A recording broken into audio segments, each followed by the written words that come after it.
لیے چپ ہو مجھے اتنا بتا دو فاطمہ. المعصومين المظلومين المنتجبين المنتخبين لا سيما بقية الله في الأرضين روحي وأرواح العالمين لتراب مقدمه الفداء ولعنة الله على أعدائهم أجمعين.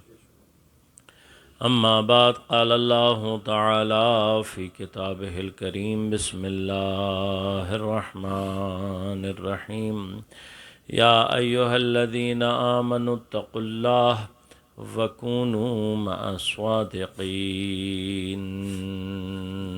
صلوات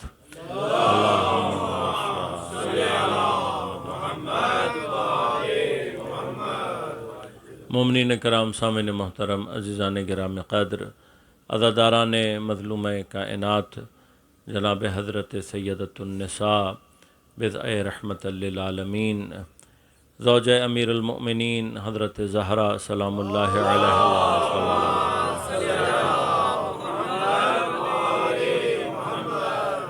حضرت کی مظلومانہ شہادت کے سلسلے میں برپا کی گئی ان 5 روزہ مجالس کی آج آخری نشست ہے.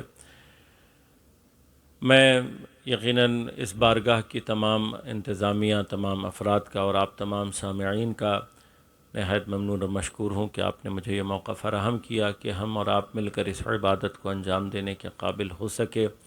پروردگار آپ تمام سامعین، وہ تمام افراد کے جنہوں نے اپنی خدمات کسی بھی عنوان سے انجام دیں، یہاں پر کسی بھی اعتبار سے اس بارگاہ کو اور اس کے سلسلے کو اور ان سلسلہ مجالس کو برپا کرنے میں کوئی بھی کردار ادا کیا ہے، پروردگار آپ سب کی توفیقات میں اضافہ فرمائے.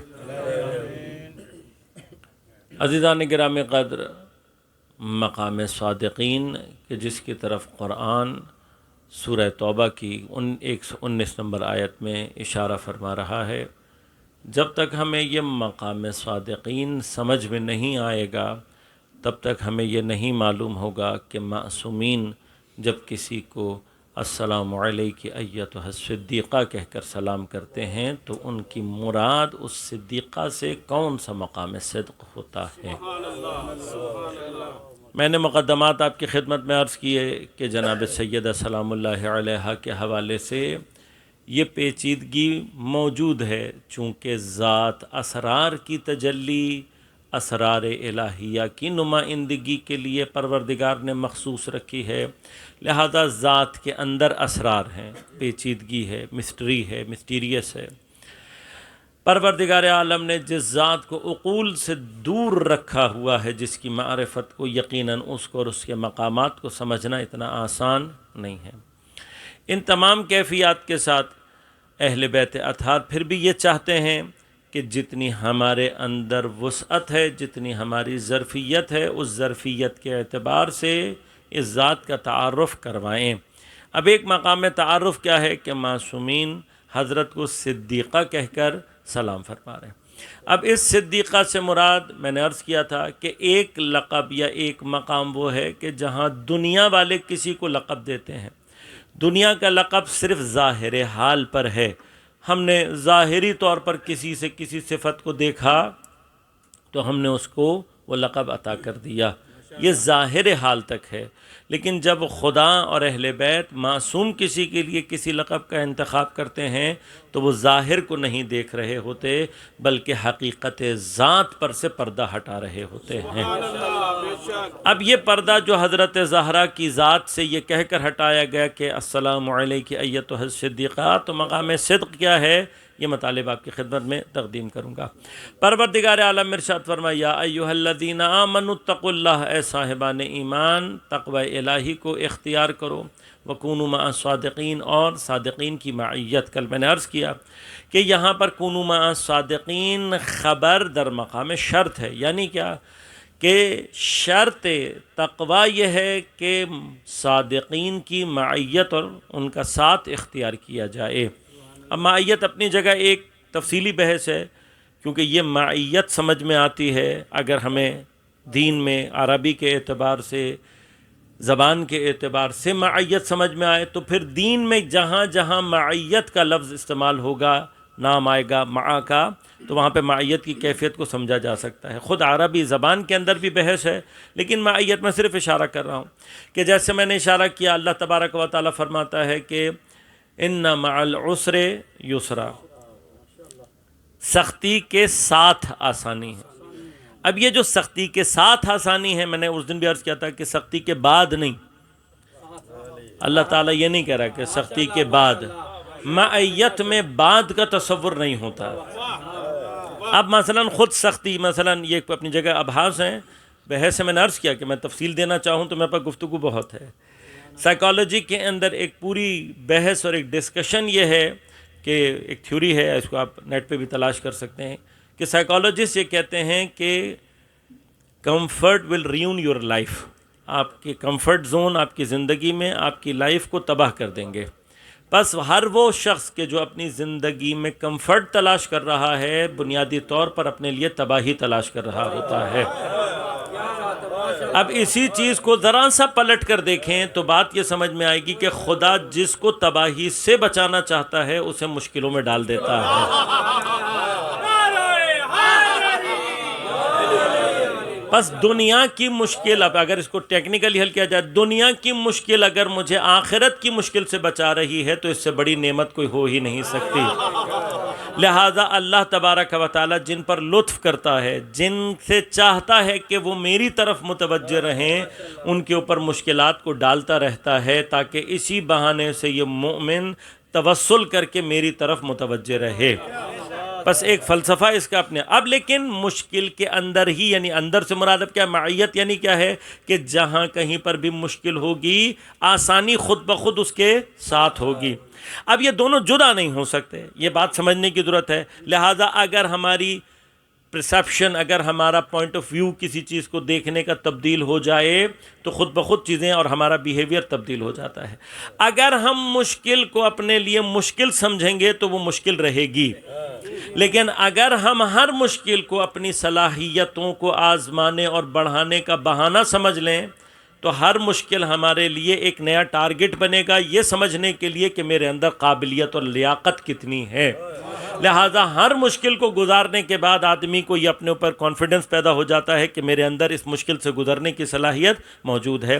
لہٰذا ذرا سی آپ نے اپنی دید تبدیل کی، ذرا سا آپ نے دیکھنے کا انداز تبدیل کیا، آپ کو مشکل کے اندر، مشکل کے ساتھ آسانی خود بخود نظر آنے لگے گی۔ یہاں پہ تفصیل صرف اس لیے دے رہا ہوں کہ اگر یہ معیت سمجھ میں آ جائے تو کیا ہوتا ہے، مشکل کے اندر ہی، مشکل کے ساتھ ہی آسانی نظر آنے لگے گی۔ یہ معیت کا ایک بہت معمولی سا تصور ہے جو میں نے آپ کو دیا، لیکن اگر اتنا بھی سمجھ میں آ گیا تو اب غور کرنا کہ جب پیغمبر کسی کو کہیں گے کہ العلی مع القرآن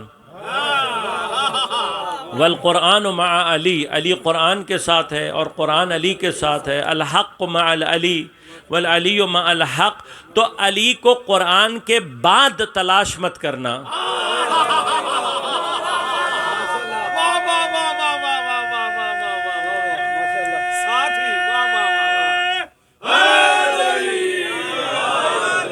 معیت میں بعد کا تصور نہیں پایا جاتا۔ معیت کے معنی کیا ہے؟ ساتھ۔ کیسا ساتھ ہے؟ میں نے بھی بتایا، ساتھ مشکل کے اندر، مشکل کے ساتھ ساتھ، جہاں آپ مشکل تک پہنچیں گے آپ خود بخود آسانی تک پہنچ جائیں گے۔ بس دید تبدیل کرنے کی ضرورت ہے۔ تم قرآن اور علی کے متعلق اپنی دید تبدیل کرو، جہاں قرآن دیکھو گے علی خود بخود دکھائی دے گا، اور جہاں علی کو دیکھو گے قرآن خود بخود دکھائی دے گا۔ تمہاری صرف نظر بدلنے کی ضرورت ہے، جہاں علی ہوگا حق خود بخود دکھائی دے گا، جہاں حق ہے علی خود بخود دکھائی دینے لگے گا۔ اب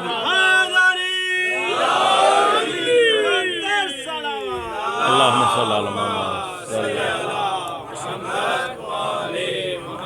لہذا اب کبھی موقع رہا تو پھر تفصیل سے آپ کی خدمت میں عرض کروں گا مطالب، آج صرف اشارہ دے رہا ہوں۔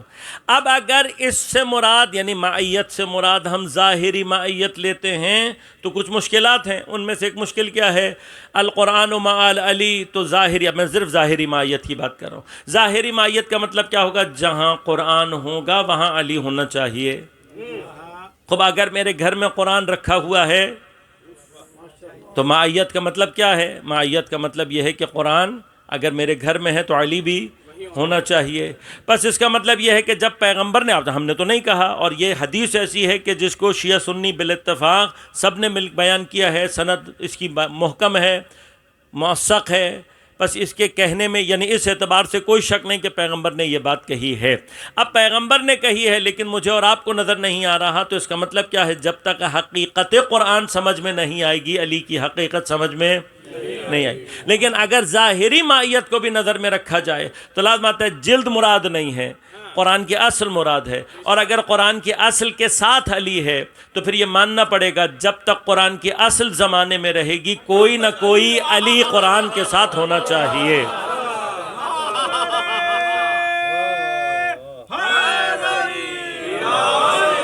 لہذا محمد بلند تر صلوات۔ اللہم صلی اللہ علیہ لہذا اب اگر معیت کا یہ مرحلہ سمجھ میں آ گیا تو خدا کیا کہہ رہا ہے؟ معیت صادقین، یعنی صادقین کے ساتھ اس طریقے سے معیت کو اختیار کرنا یہ شرط ہے تقوی کی۔ اور میں تقوی کی بحث میں زیادہ تفصیل سے نہیں جاؤں گا، لیکن میں نے عرض کیا تھا آپ سے کچھ اجمالی باتیں اور کچھ آپ کو میں ایسی باتیں کوشش کروں گا پہنچاؤں کہ آسانی سے چند منازل آپ کی خدمت میں سمجھ میں آ جائیں۔ ایک مرحلہ پہلا صرف کہ یہ تقوی بھی اختیار کرنا کیوں ضروری ہے؟ تقوی کا اختیار کرنا، مثلا ایک بحث ہے اپنے اندر یہ بھی کہ کیا تقوی کے بغیر انسان جنت میں نہیں پہنچ سکتا؟ اب گرچہ اللہ تبارک و تعالیٰ قرآن میں بہت واضح طور پر مقامات ہیں، کبھی تقوی کی بحث رہی تو تفصیل سے عرض کروں گا۔ انما یتقبل اللہ من المتقین، اللہ اعمال کو صرف متقین سے قبول کرتا ہے۔ اضلفت الجنت للمتقین، اللہ نے جنت کو سجایا ہے صرف متقین کے لیے۔ تب یہ کیا مقامات ہیں یہ عرض کروں گا، ان سے کیا مراد ہے، کیا مرحلہ ہے، یہ اپنی جگہ بحث ہے۔ لیکن مثلا ایک سوال ہے کسی بھی جوان کے ذہن میں، کسی بھی مومن کے ذہن میں آ سکتا ہے کہ کیا بھائی متقی بننا ضروری ہے؟ یعنی کیا تقوی اور متقین کی منزل پر پہنچے بغیر انسان نجات حاصل نہیں کر سکتا، جنت نہیں پہنچ سکتا، جہنم سے آزادی پہ حاصل نہیں کر سکتا؟ تو نہیں، جنت میں پہنچنے کی شرط ایمان ہے، ایمان شرط ہے، عمل شرط نہیں ہے۔ ٹیکنیکلی عمل شرط بہشت نہیں ہے۔ عمل کا جو رول ہے وہ انشاءاللہ بھی آپ کی خدمت میں عرض کروں گا۔ ٹیکنیکلی اگر بس اب یہ بات کی جا رہی ہے ٹیکنیکلی، اب اس کا مطلب یہ نہیں ہے کہ آپ یہ سمجھیں کہ عمل کا کوئی کردار ہی نہیں ہے۔ یہ اپنی جگہ پر ایک الگ بحث ہے، تفصیلی بحث ہے، صرف روک کر تاکیداً اس لیے عرض کر رہا ہوں کہ کہیں مطلب غلط نہ ہو جائے۔ عمل کا سب سے بڑا کردار یہ ہے کہ ایمان کا اظہار ہوتا ہی عمل کے ذریعے سے ہے، یعنی میں کس چیز پر ایمان رکھتا ہوں اس کا اظہار عمل سے ہونا ہے۔ لہٰذا ایمان اور عمل میں جو تعلق ہے وہ یہ کہ جب تک قلب میں رہے ایمان کہلاتا ہے، ظاہر ہو جائے تو عمل کہلاتا ہے۔ لیکن امکان کی بات ہو رہی ہے یہاں پر، صرف امکان کی بات ہو رہی ہے۔ امکان کی حد تک اگر بات کی جائے کہ کیا ممکن ہے، کیا ایسا کوئی مرحلہ ہو سکتا ہے کہ کوئی شخص عمل کی منزل میں اتنا نہ ہو آگے پہنچ سکے لیکن ایمان، مرنے سے پہلے ایمان لے آئے؟ اب اگر مرنے سے پہلے ایمان لے آئے تو کیا جنت پہنچ سکتا ہے؟ پہنچ سکتا ہے، اس میں بحث نہیں ہے۔ تو پھر تقوی کی ضرورت کیا ہے؟ تقوی کی ضرورت اب یوں ہے، پہلا مرحلہ کہ فرمایا کہ کل بھی میں نے اشارہ کیا تھا کہ بعض اعمال ایسے ہوں گے کہ ہو سکتا ہے کہ جنت سے خلاصی تو پا لے لیکن جنت تک پہنچنے میں ہزاروں سال اس کو لگ جائیں، اور ہزاروں سال کا مطلب دنیا کے 1000 سال کا مطلب کل میں نے کیلکولیشن آپ کی خدمت میں عرض کر دی کہ قیامت کے ہزاروں سال کے لیے دنیا کے 50,000 سال، قیامت کا ایک دن۔ اب اگر قیامت کا 1000 سال ہو تو کیلکولیشن کہاں پہنچے گی؟ یہ حساب کتاب آپ خود کر لیجئے گا، لیکن یہ الگ بحث، ابھی میں اس کو نہیں چھڑنا چاہتا۔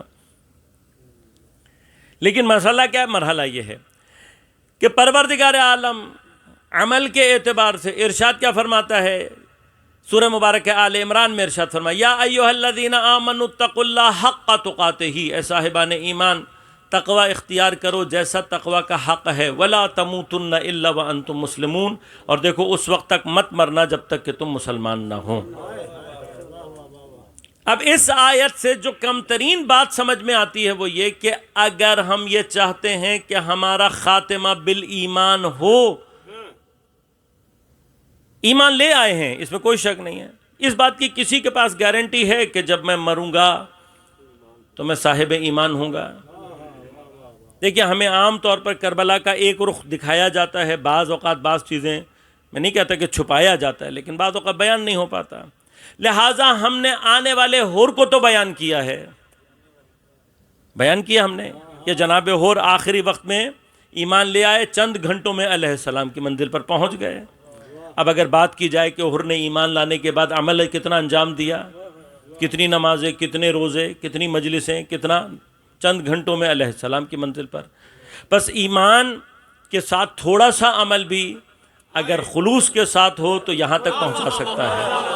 اب اس میں لیکن سوال یہ ہے کہ یہ ایمان باقی رہنا چاہیے، لہٰذا کچھ افراد ایسے بھی ہیں، کربلا میں ایک فرد ایسا بھی ہے جو عصر عاشور تک امام حسین کے ساتھ رہا ہے، عصر عاشور تک، لیکن عصر عاشور پر جب امام تقریباً اکیلے رہ گئے اور تنہا رہ گئے ہیں تو وہ یہ کہہ کر امام کو چھوڑ کر چلا گیا کہ میں آپ کے ساتھ اس شرط پر آیا تھا کہ آپ جنگ نہیں کریں گے۔ عصر عاشور پر امام کا ساتھ چھوڑ کر چلا گیا۔ سوال، یہ بھی تو لوگ ہیں، یہ رہا، امام کے ساتھ رہا، امام کے ساتھ آیا، کربلا میں رہا، 3 دن کی بھوک اور پیاس برداشت کی ہے، صبح عاشور سے لے کے عصر عاشور تک سارا وقت امام کے ساتھ رہا ہے، لیکن عصر عاشور امام کو چھوڑ کر چلا گیا۔ تو اب اس بات کی کیا گارنٹی ہے کہ ہم حوری بنیں گے؟ کیا گارنٹی ہے اس بات کی؟ کوئی گارنٹی نہیں۔ اب یاد رکھیں، اگر ہم یہ چاہتے ہیں کہ ہمارا ایمان خاتمہ بالایمان ہو، ایمان کے اوپر ہمارا خاتمہ ہو، واحد راستہ اپنے اندر تقوی کو پیدا کرنا ہے، یعنی واحد چیز جو اس بات کی گارنٹی کرے گی وہ کیا ہے کہ انسان اپنے اندر تقوی پیدا کرنے کی کوشش کرے۔ اب تقوی کے لیے یاد رکھیے گا کہ تقوی کہیں پر بھی کثرت اعمال کا نام نہیں ہے۔ بعض اوقات ہمارے ذہنوں میں یہ تصورات رہتے ہیں کہ میں بہت نمازیں پڑھوں گا تو میں متقی ہو جاؤں گا، میں بہت روزے رکھوں گا تو میں متقی ہو جاؤں گا، میں بہت زیادہ بارگاہ میں آنا جانا کروں گا تو میں متقی ہو جاؤں گا۔ نہیں، کثرت اعمال کا نام تقوی نہیں ہے۔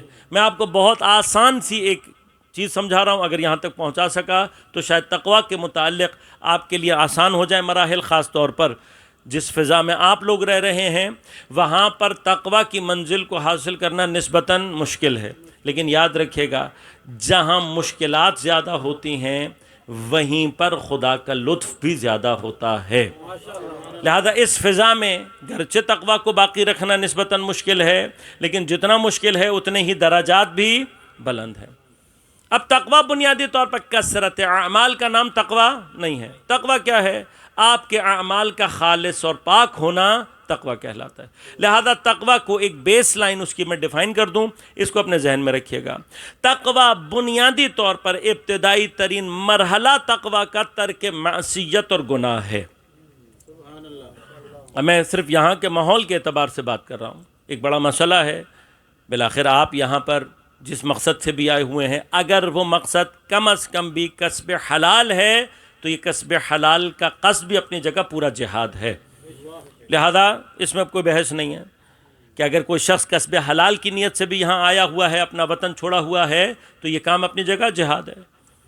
لیکن اس دوران جو فضا موجود ہے اس فضا میں مثلاً اب ایک بحث ہے اپنی جگہ پر، نامحرم کے مقابلے پر اپنی نگاہوں کی حفاظت کرنا، ایک ایسی فضا کہ جہاں پر نامحرم، حجاب، یہ کیفیات بہت حد تک، ایک خوفناک حد تک آگے بڑھی ہوئی ہیں۔ تو یاد رکھیے گا کہ جب کہا جاتا ہے ترک معصیت، گناہ کو انجام نہ دینا، تو اس میں جو چیز سب سے زیادہ ملحوظ خاطر ہوتی ہے وہ ہے جان بوجھ کر ڈیلیبریٹلی کسی کام کو انجام دینا۔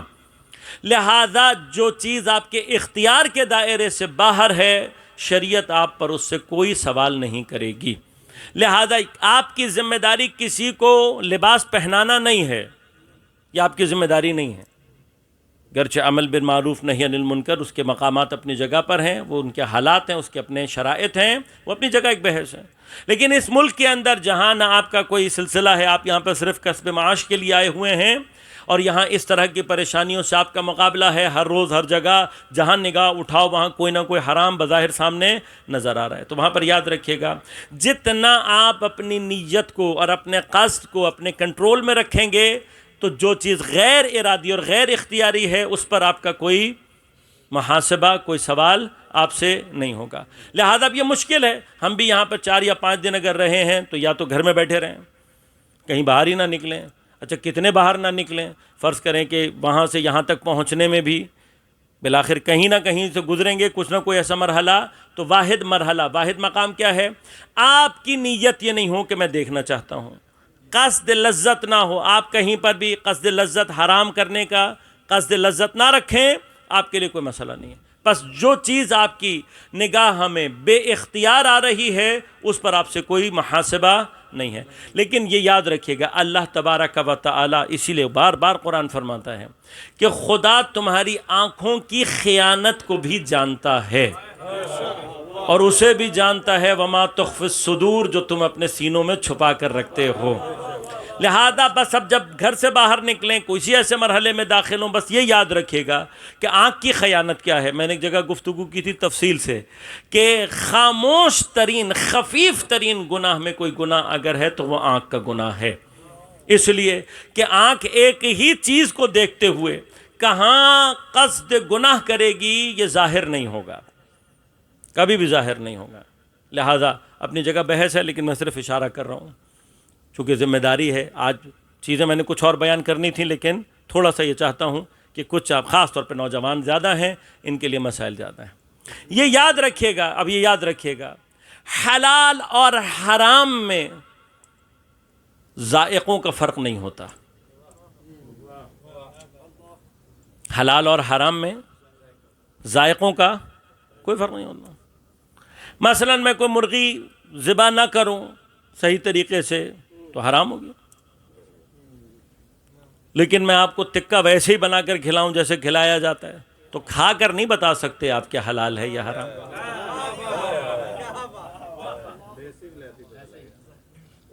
یہ نہیں پتہ لگے گا آپ کو۔ حلال اور حرام میں ذائقوں کا فرق نہیں ہوتا، حلال اور حرام میں آثار کا فرق ہوتا ہے۔ اس چیز کو تھوڑا سا سمجھ لیجیے گا۔ اب ہر مرحلے پر ہے، وہ جس مرحلے سے بھی ہے، وہ چاہے آنکھ سے تعلق رکھتی ہو لذت، وہ چاہے آنکھ سے تعلق رکھتی ہو، زبان سے تعلق رکھتی ہو، کسی بھی چیز سے تعلق رکھتی ہو، حلال اور حرام کی لذتوں میں کوئی فرق نہیں ہے، آثار میں فرق ہے۔ کم ترین اثر حرام یہ ہے کہ اس میں بے برکتی ہوتی ہے، حرام کھانے والا کبھی سیر نہیں ہوتا۔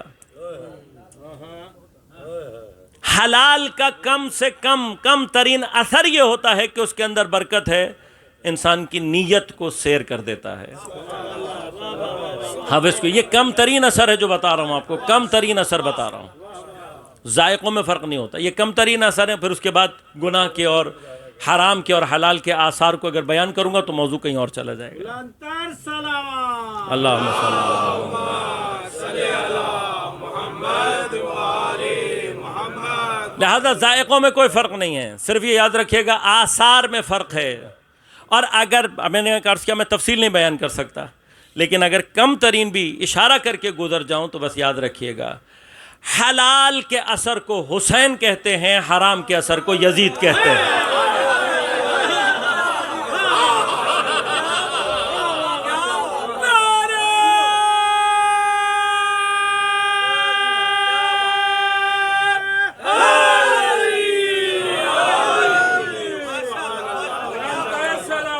اللہم صلی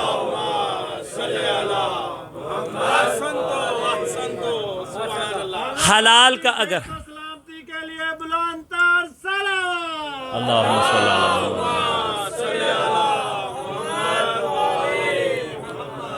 حلال کا اگر کہیں ذرہ بھی موجود ہو لشکر یزید میں بھی موجود ہو کھنچ کر حسین کے پاس آ جاتا ہے، اور اگر حرام کا ذرہ موجود ہو تو امام حسین کے ساتھ ہو کر بھی امام حسین سے جدا ہو جاتا ہے۔ لہذا اپنے وقت کے امام سے اگر رابطہ پیدا کرنا ہے، اپنے اندر حلال پیدا کرنا شروع کر دو، حرام کو اپنے وجود سے نکالنا شروع کر دو۔ اب یہاں پر یقیناً تمہیں نگاہوں کو اپنے محفوظ رکھنا مشکل ہے، لیکن یاد رکھنا جتنا تم نے نگاہوں کو یہاں پر بچا لیا، اتنا تمہاری آنکھ اپنے زمانے کے امام کے دیدار کے قابل بنتی چلی جائے گی۔ آل محمد بلند تر صلوات۔ اللہ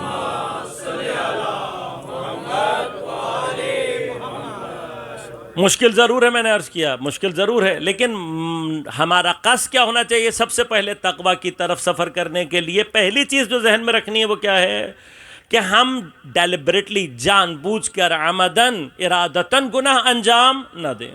ہماری طرف سے پہلا مرحلہ یہ ہونا چاہیے کہ میں جان بوجھ کر نہ کروں، ارادتاً نہ کروں۔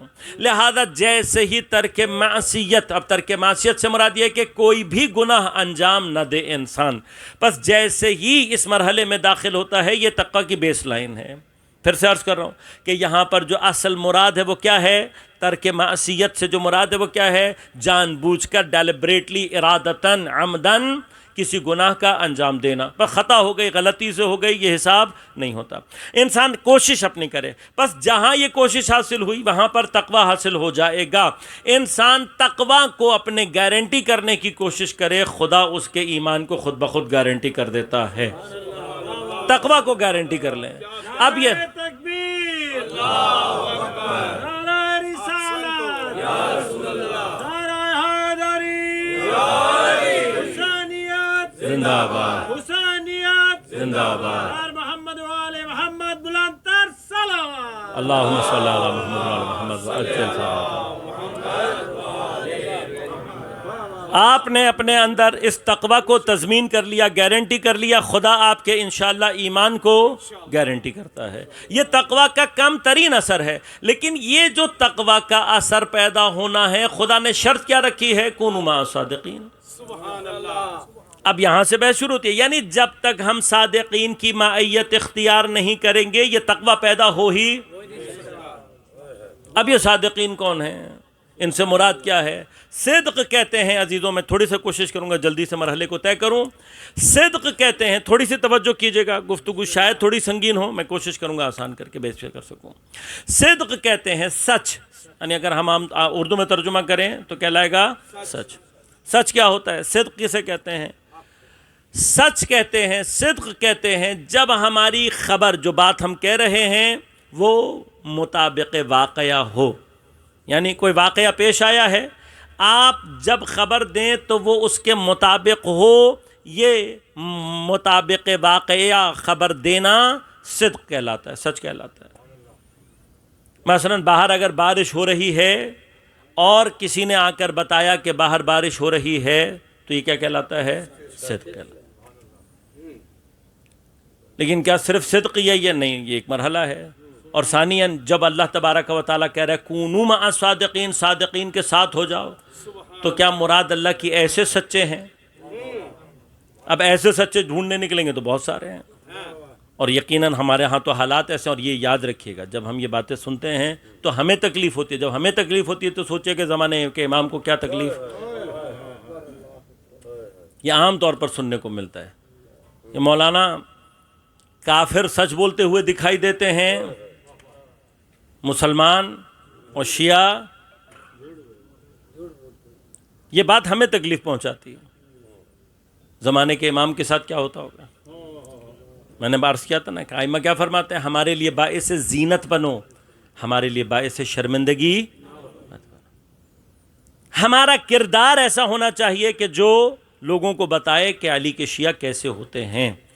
ہمارے کردار سے ہمارے ائمہ کی عظمت ظاہر ہونی چاہیے۔ لہذا ائمہ ہمیں کیا سمجھاتے ہیں کہ ہمیں اپنے کردار کو، اس کا مطلب یہ ہمارے لیے شرمندگی کا مقام ہے۔ لیکن ایسے سچے، بہرحال کافر بھی ہیں، ایسی بات، کافر بھی سچ بولتا ہے، تو کیا کافر یہ والے سچے مراد ہیں؟ کہ نہیں، یقیناً یہ مراد نہیں ہے۔ سچ کا اگلا مرحلہ کیا ہے کہ کوئی اپنے قول کے بعد اپنے فعل میں بھی سچا ہو۔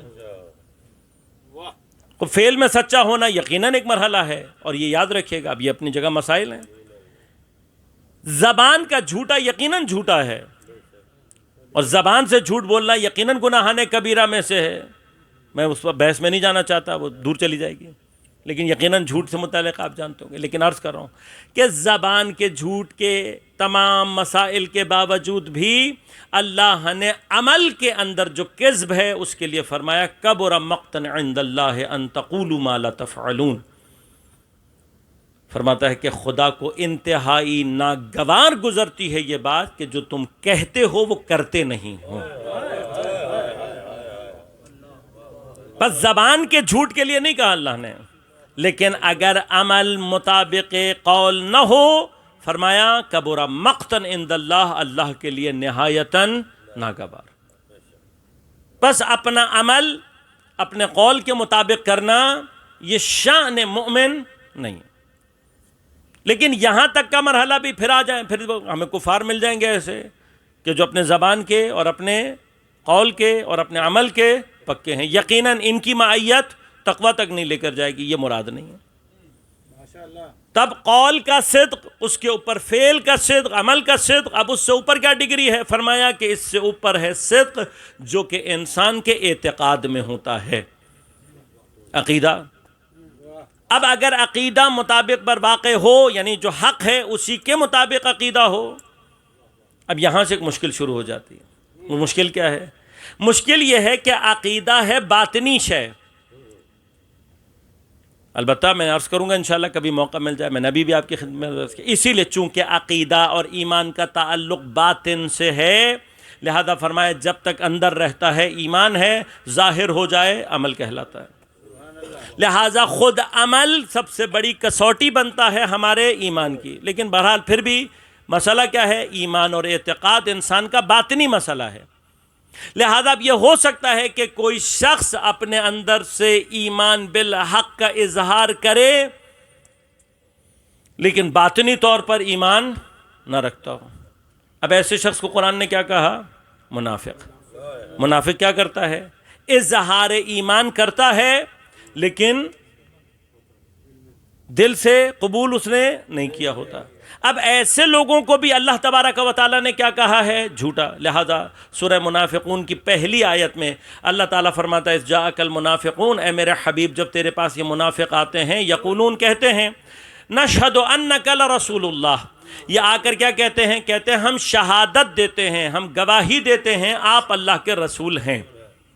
واللہ یعلم، اللہ کو بھی معلوم ہے، انک لرسولہ، آپ اللہ کے رسول ہیں، لیکن واللہ یشہد، لیکن اب اللہ بھی گواہی دیتا ہے۔ کیا گواہی دیتا ہے؟ ان المنافقین لکاذبون، یہ منافقین جھوٹ بول رہے ہیں۔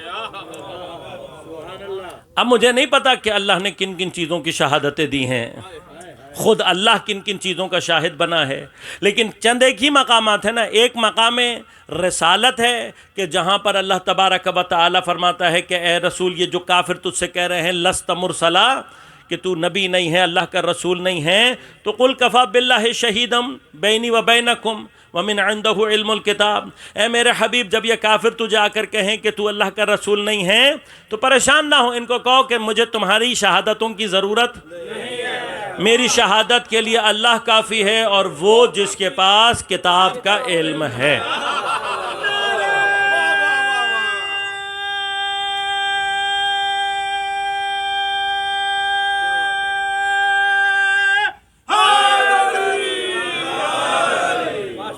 اب یہ آیات اپنے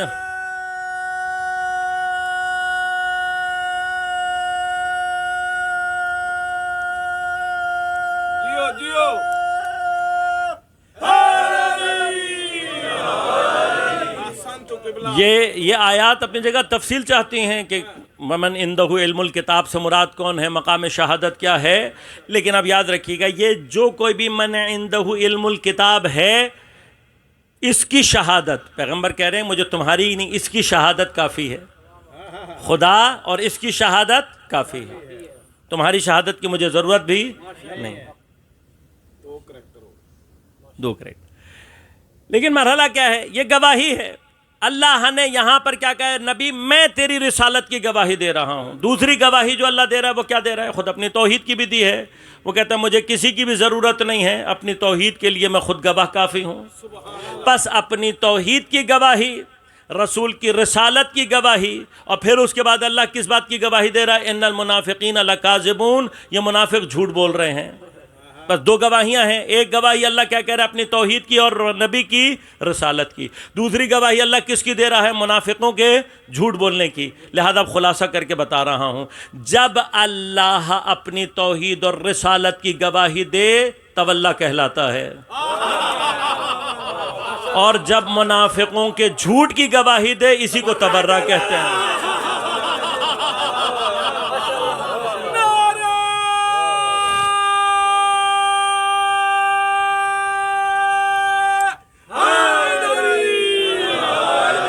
یہ تو اللہ کہہ رہا ہے نا، اللہ گواہی دے کر کہہ رہا ہے۔ اب کیا کہہ رہا ہے؟ اب میں آپ سے ایک سوال پوچھنا چاہتا ہوں کہ یہ جو انہوں نے کہا کہ نشہد انک لرسول ہوں، ہاں رسول اللہ ہم گواہی دیتے ہیں کہ آپ اللہ کے رسول ہیں، کیا یہ جملہ جھوٹا ہے؟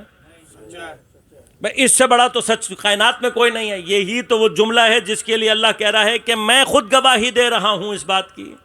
بس اب یاد رکھنا، اس کا مطلب کیا ہوا؟ اس کا مطلب یہ ہوا کہ شہادت اور ایمان زبان سے جاری ہونے کو نہیں کہتے۔ یہ جو دنیا نے ایمان کی تعریف کی ہے، جس نے بھی کلمہ پڑھ لیا وہ مسلمان ہو گیا، یہ تعریف بیان ہی منافقوں کو چھپانے کے لیے کی گئی ہے۔ اب مجھے یہ سمجھ میں نہیں آتا کہ میں مسلمان کی تعریف کو لوں یا اللہ کے قرآن کو لوں۔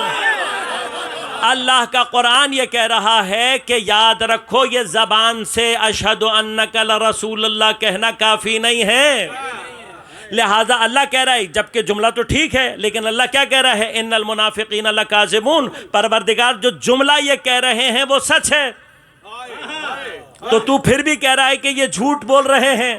تو اس کا مطلب کیا ہوا؟ اس کا مطلب یہ ہوا کہ یاد رکھنا، ایمان شہادت دینے کا نام زبان سے نہیں ہے، عمل سے ہے۔ لہٰذا ہم نے تاریخ میں یہ بھی دیکھا، قرآن میں یہ بھی دیکھا کہ اللہ تعالیٰ فرماتا ہے کہ کوئی اپنے ایمان، اپنی گواہی، اپنی شہادت کو چھپا لے لیکن اس کا عمل آ کر گواہی دے تو اللہ اس کے ایمان کے اوپر آیت نازل کر دیتا ہے۔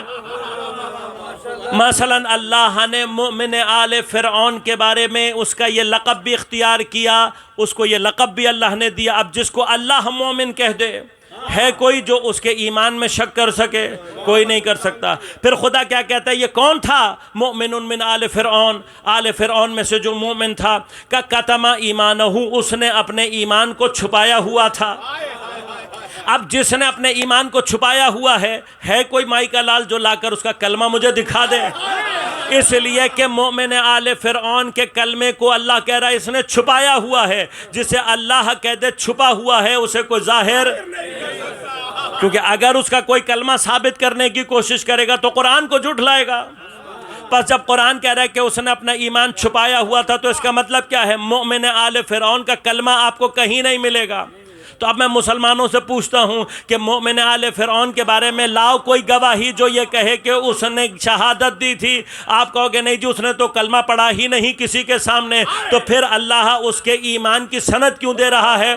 کہ اس کا عمل ہے، اس کے عمل نے ثابت کیا کہ وہ مومن ہے۔ عمل کیا ہے؟ عمل یہ ہے کہ اپنے زمانے کے نبی کی جان بچائی ہے۔ تو اب اللہ نے معیار یہ دے دیا، جو اپنے زمانے کی نبی کی ایک مرتبہ جان بچا لے اللہ اسے مومن کہتا ہے۔ تو اب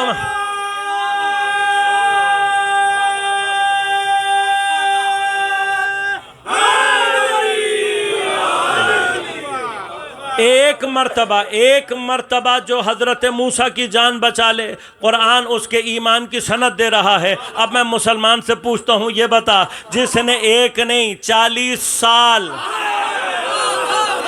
اور کسی عام نبی کی نہیں سید الانبیاء کی 40 سال مسلسل زندگی بچائی ہو، زندگی کی حفاظت کی ہو تو ماننا پڑے گا اگر جناب ابو طالب کے لیے کوئی لقب چاہیے تو کم از کم سید المومنین کہلائیں گے۔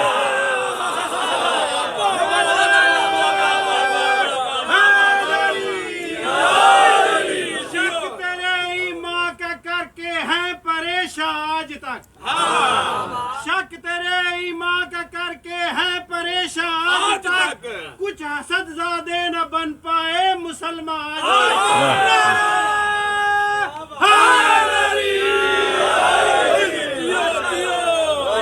لہذا اب حضرت اگر انشاءاللہ کبھی موقع میں رہا تو تفصیل سے آپ کی خدمت میں عرض کروں گا، اور اس بات کا جواب دے رہا ہوں آپ کو آج بھی۔ لوگ کہتے ہیں جناب ابو طالب نے کلمہ نہیں پڑھا۔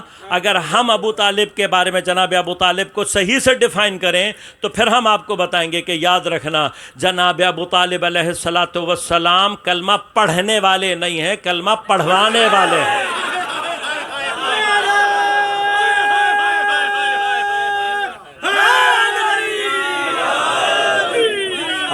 عالم کی شان میں بلند تر صلوات۔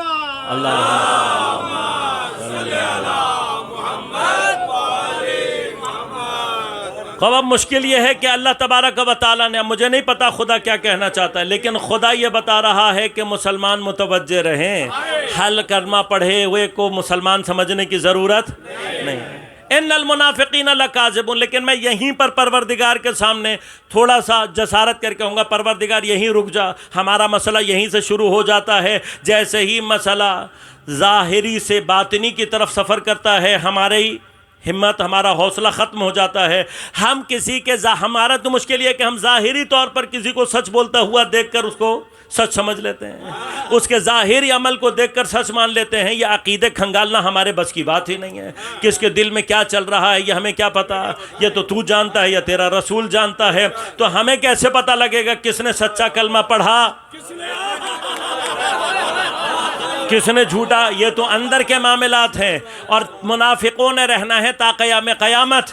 تو پروردگار اگر ہمارے پاس کوئی ایسی چیز نہ آئے کہ جو ہمارے درمیان میں فرق کر کے بتا سکے کہ سچا کلمہ کون پڑھ رہا ہے، جھوٹا کلمہ کون پڑھ رہا ہے، تو ہم تو کبھی بھی نہیں بتا سکتے۔ اب وہ کیمسٹری میں ایک ہوتا ہے ٹیسٹ، اسے کہتے ہیں لٹمس ٹیسٹ۔ ڈاکٹر صاحب یہاں پہ جو میڈیکل سے اس سے ریلیٹڈ لوگ ہیں مجھ سے زیادہ بہتر جانتے ہوں گے، جنہوں نے کیمسٹری پڑھی ہوئی وہ بھی مجھ سے زیادہ بہتر جانتے ہوں گے کہ ایسڈ اور بیس۔ ایسڈ تو پتہ ہوگا تیزاب، ہاں تیزاب خطرناک چیز ہوتی ہے، کہیں پہ بھی گر جائے بدن کو بھی جلا سکتی ہے، چیزوں کو بھی نقصان دے سکتی ہے۔ تو اب سائنسدانوں نے ایک کاغذ ایجاد کیا ہے جو کہ کہلاتا ہے لٹمس پیپر۔ لٹمس پیپر کا کام کیا ہوتا ہے کہ بجائے اس کے کہ آپ تیزاب کو ہاتھ لگائیں اور آپ کا ہاتھ جلے، آپ اس کے اندر وہ کاغذ ڈال دیں، وہ کاغذ رنگ تبدیل کر کے بتا دیتا ہے ایسڈ ہے یا نہیں۔ اسے کہتے ہیں لٹمس پیپر اور لٹمس ٹیسٹ ہوتا ہے۔ بس کوئی چیز تیزابیت رکھتی ہے یا نہیں، اس کا ٹیسٹ کیا ہے؟ آپ جیسے ہی اس کے اندر کاغذ ڈالیں گے وہ رنگ تبدیل کر کے بتا دے گا۔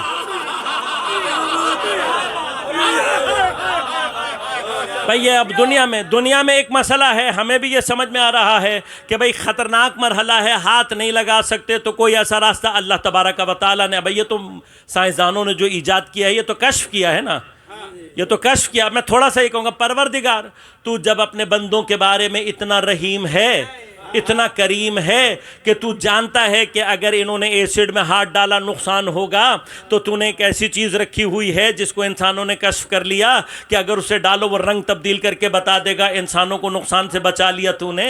تو یہاں تیرا رحمت نظر آ رہی ہے، وہ تو اتنا بہت مسئلہ نہیں ہے، اتنی بڑی مرحلہ مشکل نہیں ہے۔ یہ جو ایمان کا مسئلہ ہے یہ تو اصل ساری کی ساری بحث ہی اسی کی ہے۔ تو جب تو نے وہاں پر کوئی لٹمس ٹیسٹ رکھا ہوا ہے کہ جو یہ بتا دے کہ کہاں تیزاب ہے کہاں تیزاب نہیں ہے، تو کیا تو نے کوئی لٹمس ٹیسٹ ایسا بھی رکھا ہوا ہے کہ جہاں پر وہ کوئی اسی طرح کا ٹیسٹ ہو جو رنگ تبدیل کر کے بتا دے کون مسلمان ہے کون منافق ہے؟ تو اب ہم نہیں کہتے، پیغمبر کی حدیث ہے، صحابہ کرام کی سنت ہے، فرمایا کہ پیغمبر نے اپنے زندگی میں ہی منافقت کا لٹمس ٹیسٹ بیان کر دیا تھا۔ اور صحابہ کہتے ہیں ہم اپنے ساری زندگی جب بھی پیغمبر کے بعد منافق کو جاننا چاہتے تھے ہم یہی ٹیسٹ اختیار کرتے تھے. ہم یہ کہتے ہیں ہمیں 1400 سال ہو گئے ہیں، یہ ٹیسٹ آج بھی اتنا محکم ہے، آج بھی پوری طرح سے جواب دیتا ہے. پیغمبر نے فرمایا میرے بعد اپنے درمیان مومن اور منافق کا فرق کرنا ہو تو علی کا ذکر کر کے دیکھ لیا کرو.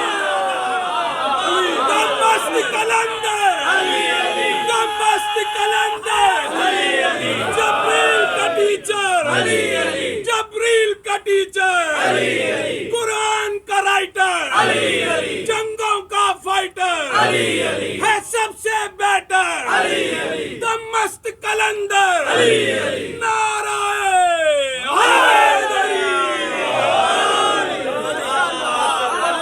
یہ تا قیام قیامت لٹمس ٹیسٹ ہے، اور ہم تو روزانہ آج کل دیکھ رہے ہیں. اب تو ٹی وی پر بھی آ رہا ہے، سوشل میڈیا پر بھی آ رہا ہے. ہاں تو بہت واضح ہو جاتا ہے، کہیں پر آپ علی کا نام لیں چہروں کے رنگ خود بتا دیتے ہیں کون مومن ہے اور کون منافق ہے. لیکن یہ مرحلہ ہے، آپ غور کیجیے گا، یہ مرحلہ ہے کہاں تک صدقہ ہمارے اور آپ کے لیے، لیکن اس سے آگے کا ایک مرحلہ ہے صدق جسے اللہ نے اپنے انبیاء کے لیے قرار دیا ہے. اب میری گفتگو کا ابتدائی حصہ اگر آپ کے ذہن میں ہے تو میں مراحل تھوڑا سا تیزی سے طے کروں گا تاکہ دامن وقت میں میرے پاس بھی گنجائش نہیں ہے. وہ مرحلہ کیا ہے؟ میں نے عرض کیا آپ سے، سچ کسے کہتے ہیں؟ جب کوئی واقعہ، کوئی ایونٹ پیش آئے، اس ایونٹ کے مطابق خبر دینا کیا کہلاتا ہے؟ صدق. بس واقعہ ہوا ہے، ایونٹ ہوا ہے، اس کے مطابق خبر ہوگی تو کیا کہلائے گی؟ صدق، سچ کہلائے گی.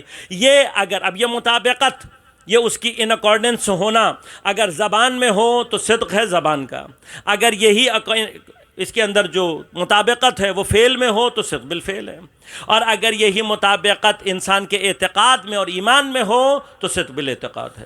لیکن اب اس سے آگے انبیاء کا مرحلہ، انشاءاللہ اس کی تفصیل کبھی رہی، تفصیل میں عرض بھی کروں گا کہ اللہ تبارک و تعالی انبیاء کو یہ صلاحیت کیوں عطا کرتا ہے. لیکن انبیاء کا صدق کہاں سے شروع ہوتا ہے؟ انبیاء کا صدق کا مرحلہ یہ ہے کہ انبیاء خبر پہلے دیتے ہیں، ایونٹ بعد میں پیش آتا ہے. لہٰذا نبی کا مطلب ہے خبر دینے والا. نبا عربی میں خبر کو کہتے ہیں، نبی خبر دینے والا. اب کیا خبر دیتا ہے؟ نبی کا کام کیا ہے کہ نبی اپنی نبوت کو ثابت کرنے کے لیے خبر پہلے دے دیتا ہے، واقعہ بعد میں پیش آتا ہے. لہذا مثلا حضرت یوسف نے اس سے پہلے کہ یہ کہا کہ میں تمہیں جو تعویل خواب بتاؤں اور تم میرے پر ایمان لاؤ، میں پہلے تمہیں یہ بتاؤں گا کہ آج زندان میں کھانا کیا آئے گا. اور جب حضرت نے خبر دی، وہ خبر ایسی تھی کہ لوگوں نے مذاق اڑایا کہ یہ تو ہو ہی نہیں سکتا، لیکن جب وہی کھانا آیا تب انہیں یقین آیا کہ نہیں. اس کا مطلب کیا ہوا؟ یہ کام نبی اس لیے کرتا ہے، اللہ اس لیے اپنے نبی سے کرواتا ہے تاکہ اس کام کے ذریعے سے لوگوں کو یہ یقین آ جائے کہ یہ جس کا نمائندہ ہے وہ واقعات کے مطابق نہیں چلتا، واقعات اس کے مطابق. نعرہ تکبیر، اللہ، نعرہ رسالت، یا رسول اللہ، نعرہ حیدری، یا اللہ، قائم آل محمد بلند تر صلوات. اللہم صلی اللہ. بس مرحلہ نزدیک ہے، میں اپنی گفتگو کو بڑی جلدی تمام کروں گا. مرحلہ کیا؟ مرحلہ صرف یہ ہے کہ یہ نبی خبر دیتا ہے، واقعہ اس کے بعد پیش آ جاتا ہے. لیکن یہاں پر بھی ہمارے پاس کم از کم 2 مقامات ایسے ہیں کہ یہ واقعہ 100% اس طریقے سے پیش نہیں آیا جیسا نبی نے بتایا. یعنی کیا؟ بالآخر خدا کی کوئی مصلحت ایسی آ سکتی ہے. لہذا حضرت یونس کا، جس کی طرف قرآن نے اشارہ بھی فرمایا ہے کہ آپ اپنی قوم کو عذاب کی خبر دے کر گئے، ایسا نہیں کہ عذاب نہیں آیا، سروں تک پہنچا، لیکن ان کی توبہ کی وجہ سے اللہ نے اس عذاب کو موقوف کر دیا. جب حضرت یونس کو کہا گیا جاؤ واپس، تو حضرت یونس نے کیا کہا پروردگار یہ پہلے میری بات نہیں مان رہے تھے، اب جب عذاب نہیں آیا ہے تو پھر یہ میری بات اب کیسے مانیں گے؟ اللہ نے فرمایا کہ ان کو میں نے عذاب اتنے نزدیک سے دکھا دیا ہے کہ اب کسی کے اندر تجھے جھٹلانے کی جرأت نہیں ہوگی. یعنی ایسا نہیں ہوا کہ اللہ نے عذاب واقع نہیں کیا، لیکن کیا ہوا؟ ان کی توبہ کی وجہ سے مصلحت پروردگار کے تحت وہ عذاب واقع نہیں ہوا، آیا، نظر آیا، سروں تک پہنچا، اور اس کے بعد ان کی توبہ کی وجہ سے موقوف ہو گیا. بس 1% تو گنجائش نکل آئی، 1% جو گنجائش نکل آئی. کیا ہوا کہ واقعہ پیش آیا لیکن 100% ویسے پیش نہیں آیا. جہاں جہاں یہ 1% ختم ہوتی ہے محمد و آل محمد وہاں سے شروع ہوتے ہیں. لہذا صادقین کا آخری مقام یہ ہے، صادقین کا آخری مقام یہ ہے. اب تک جو بھی ہم نے بات کی ہے، واقعے اور خبر کے درمیان مطابقت. ہماری اور آپ کی حیثیت کیا ہے کہ مطابق واقعہ پہلے ہوتا ہے، ہم اپنی خبر کو اپنی زبان سے، اپنے عمل سے، اپنے اعتقاد سے اس کے مطابق قرار دیتے ہیں. نبی وہ ہوتا ہے جو خبر پہلے دیتا ہے، واقعہ اس کے بعد پیش آ جاتا ہے. لیکن نبی کی خبر اور واقعے میں مطابقت ہوتی ہے، لیکن ایک مقام صدق وہ ہے جہاں کسی کی زبان کی سچائی کے لیے خدا یہ کہہ کر گارنٹی دے، انما یرید اللہ لیذھب عنکم الرجس اہل البیت ویطہرکم تطہیرا.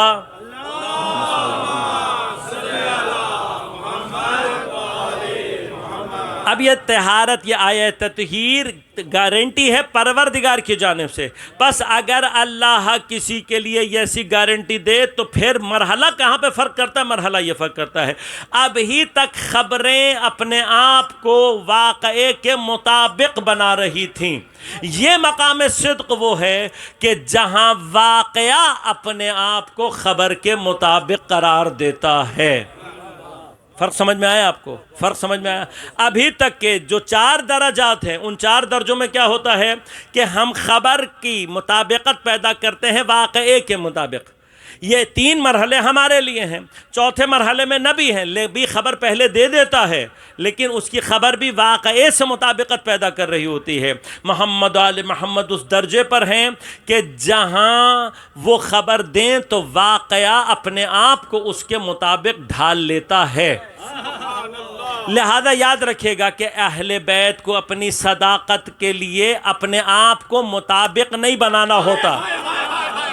واقعات ہیں جو اپنے آپ کو اہل بیت کے مطابق قرار دیتے ہیں. میں نے آپ سے اسی لیے اتنی محنت کی، اب غور کیجئے گا، اتنی محنت اس لیے کی ہے تاکہ آپ کو اس مقام تک پہنچا سکوں. لہٰذا جب محمد و آل محمد قالین کے شعر کو اشارہ کر دیں،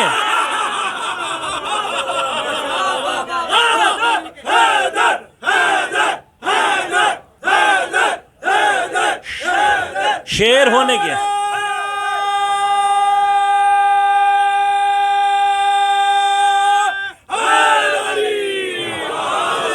تو اب یہاں پر شعر کا ہونا ضروری نہیں ہے کہ ان کی خبر اس سے مطابقت پیدا کرے. انہوں نے کہہ دیا وہ شعر بن جائے گا.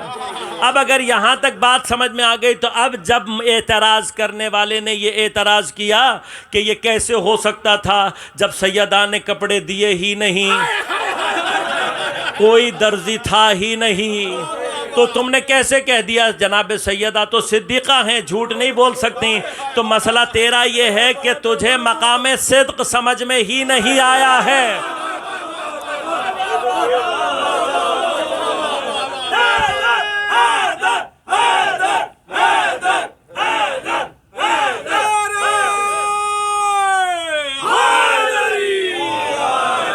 لہذا تم جنہیں صادقین کہتے ہو، ہمارے پاس تو ان کا ریکارڈ یہ ہے کہ وہ اپنے آپ کو مطابق واقعہ نہیں کر پاتے. اور ہم اور قرآن جن صادقین کی بات کر رہا ہے وہ واقعے کے محتاج نہیں ہے، واقعہ ان کے لبوں کا محتاج ہوتا ہے. چونکہ سیدہ کو پتا ہے کہ میرا مقام صدق کہاں ہے، لہٰذا سیدہ بچوں کو بہلا نہیں رہی، مجھے اور تجھے یہ سمجھا رہی ہے کہ میرا مقام صداقت یہ ہے کہ اگر میرے منہ سے لفظ نکل جائے اللہ جنت میں کپڑے بھی بنا دیتا ہے، رضوان کو درزی بھی بنا دیتا ہے.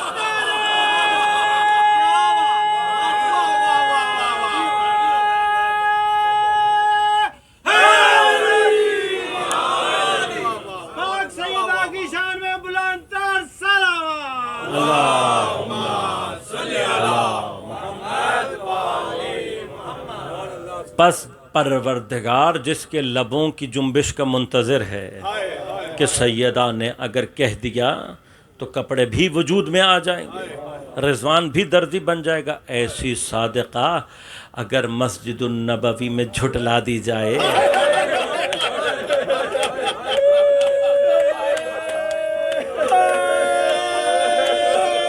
مگر یہ سیدہ کی مظلومیت کا کم مقام ہے؟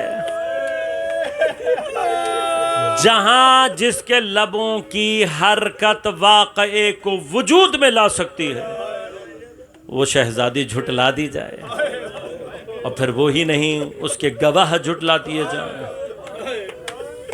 اس کی دلیلیں جھٹلا دی جائیں۔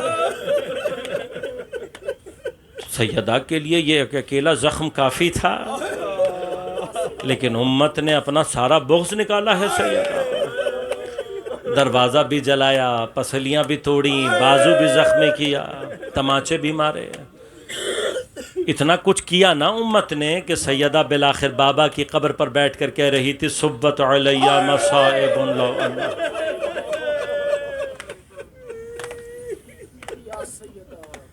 سیدہ نے یہ ایام 95 دن جس طریقے سے گزارے ہیں، واقعاً اگر انسان ان کو سمجھے یہ وہ مصائب ہیں کہ جو اگر روشن دنوں پر پڑیں تو سیاہ راتوں میں تبدیل ہو جائے۔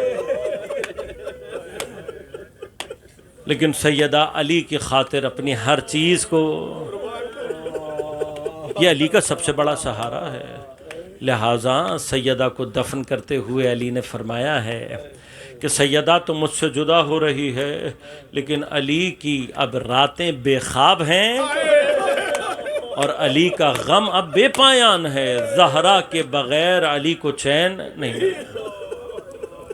سنگین ہے میرے مولا کے لیے، بہت سنگین ہے۔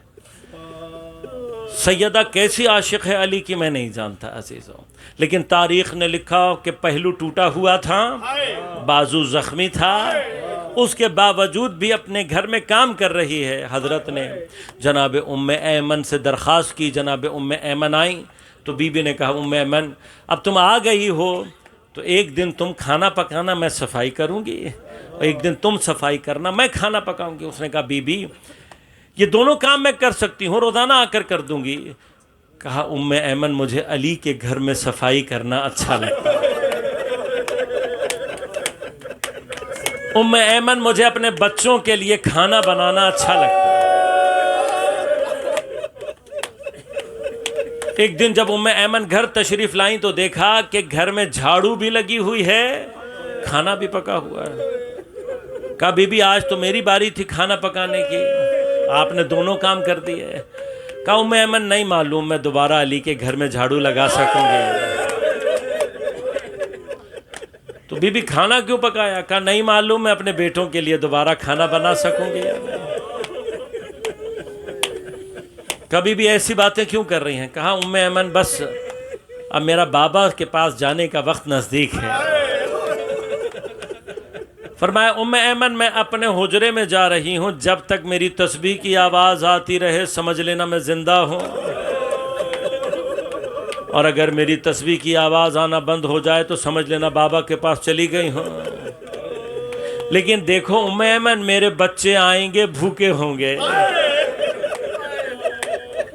اگر میں دنیا سے چلی جاؤں جب میرے بچے آئیں تو پہلے میرے بچوں کو کھانا کھلانا اور پھر یہ بتانا کہ میں چلی گئی ہوں دنیا سے۔ مجھے نہیں معلوم لیکن جناب ام ایمن پر کتنا سخت مرحلہ ہوگا جب حجرے کے باہر بیٹھی ہوئی کان تسبیح زہرا پر لگے ہوئے ہوں گے، شاید دل میں سوچتی ہوگی کاش یہ تسبیح کی آواز نہ رکے، لیکن عزیزوں وہ تسبیح ہی جو کائنات میں تسبیح زہرا کے نام سے مشہور ہے، زہرا کی زبان پر ہی جاری ہونا بند ہو گئی۔ بس جیسے ہی تسبیح کی آواز آنا بند ہوئی ام ایمن تڑپ کر اندر داخل ہوئی، دیکھا بی بی اپنی محراب عبادت میں قبلہ رخ لیٹی ہوئی ہے۔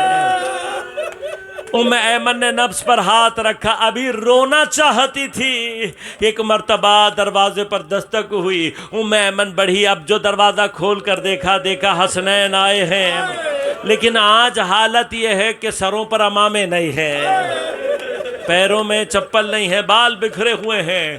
ایک مرتبہ کا شہزادو آج ایسا حال کیوں بنایا ہوا ہے؟ کہا ام ایمن ہمارا دل ماں سے ملنے کے لیے تڑپ رہا ہے۔ اپنے غم کو قابو میں کر کے جناب ام ایمن نے کہا شہزادو پہلے کھانا کھا لو پھر ماں کے پاس چلے جانا۔ راوی کہتے ہیں دونوں شہزادوں نے جناب ام ایمن کی طرف دیکھا، رو کر کہتے ہیں اماں ام ایمن، جب سے آپ ہمارے گھر میں آئی ہیں کبھی دیکھا ہم نے ماں کے بغیر کھانا کھایا ہو؟ بس جب شہزادوں نے یہ کہا تو ام ایمن ایک مرتبہ رونے لگے، رو کر ایک مرتبہ دونوں شہزادوں کو سینے سے لگایا، سینے سے لگا کر کہتے ہیں شہزادوں تمہیں کھانا کھلانے والی اب دنیا میں نہیں رہی۔ عزاداروں مجھے نہیں معلوم لیکن تاریخ یہ کہتی ہے شہزادے دبی دبی سسکیوں کے ساتھ مسجد میں داخل ہوئے، دبی دبی سسکیاں تھیں، آنسوؤں کو ظاہر نہیں کر رہے تھے۔ حضرت امیر زمین پر بیٹھے ہوئے تھے، شہزادوں نے آ کر کان میں بتایا، راوی کہتا ہے علی کے چہرے کا رنگ تبدیل ہو گیا۔ راوی کہتے ہیں اب جو علی کھڑے ہوئے ہیں تو علی نے دونوں ہاتھوں سے اپنی کمر تھامی ہوئی ہے، بس جیسے آج علی کمر تھامے ہوئے ہیں کربلا میں حسین عباس کے لاشے پر اسی طرح سے اٹھے۔ آج علی کی کمر ٹوٹ گئی ہے۔ راوی کہتے ہیں علی کھڑے تو ہو گئے لیکن آج علی کی کیفیت الگ ہے، فاتح خیبر ہے، گھر کی طرف جانا چاہتے ہیں، قدم کہیں رکھتے ہیں پڑھتے کہیں ہیں۔ علی لڑکھڑاتے ہوئے قدموں سے پہنچے، ایک مرتبہ زہرا کو دیکھا، بچوں کو سینے سے لگایا، بس ایک مرتبہ رو کر کہا تمہاری ماں نہیں چاہتی تھی اپنی سسکیوں کو، اپنی آوازوں کو دبا کر رکھنا، میں کہوں گا یا علی آپ کے بچوں کی قسمت ہے صرف آواز دبانے کو کہا گیا ہے، کسی نے آپ کے بچوں کو تماچے نہیں مارے۔ بہت ضبط کیا علی نے عزیزو، بہت ضبط کیا، تاریخ کہتی ہے بہت ضبط کیا، لیکن رات کی تاریکی میں علی جب زہرا کو لے کر قبر کے کنارے پہنچے، مجھے نہیں معلوم علی نے یہ قبر کا کنارہ کہاں بنایا تھا، بڑی مشکل تھی علی کے لیے زہرا کی قبر کے نشان کو مٹانا، لیکن راوی کہتے ہیں جب علی قبر کے کنارے پہنچے ایک مرتبہ سیدہ کو تابوت سے نکالا، اپنے ہاتھوں پر رکھا کہ اب جو علی نے قبر کی طرف دیکھا ایک مرتبہ اتنا دھاڑے مار مار کر رہے، کہتا میں نے علی کو کبھی ایسے روتے ہوئے نہیں دیکھا، جب زہرا سے جدائی کا تصور آیا علی سے برداشت نہ ہوا، روتے رہے کہ اتنا روئے ہیں علی کہ بالآخر قبر سے 2 ہاتھ برآمد ہوئے، علی نے ہاتھوں کو پہچان کر سلام کر کے کہا السلام علیکہ یا رسول اللہ، پھر فرمایا یا رسول اللہ جو آپ نے امانت دی تھی علی واپس کرنے آیا ہے، لیکن یا رسول اللہ علی شرمندہ ہے، امانت لی تھی تو سالم تھی، آج لوٹا رہا ہے تو جگہ جگہ سے ٹوٹی ہوئی ہے، یا رسول اللہ آپ کی بیٹی بڑی صابرہ تھی، ارے علی کو تو نہیں بتایا، ارے آپ کے پاس آ رہی ہے، آپ اپنی بیٹی سے خود پوچھ لیجئے گا امت نے آپ کی بیٹی کے ساتھ۔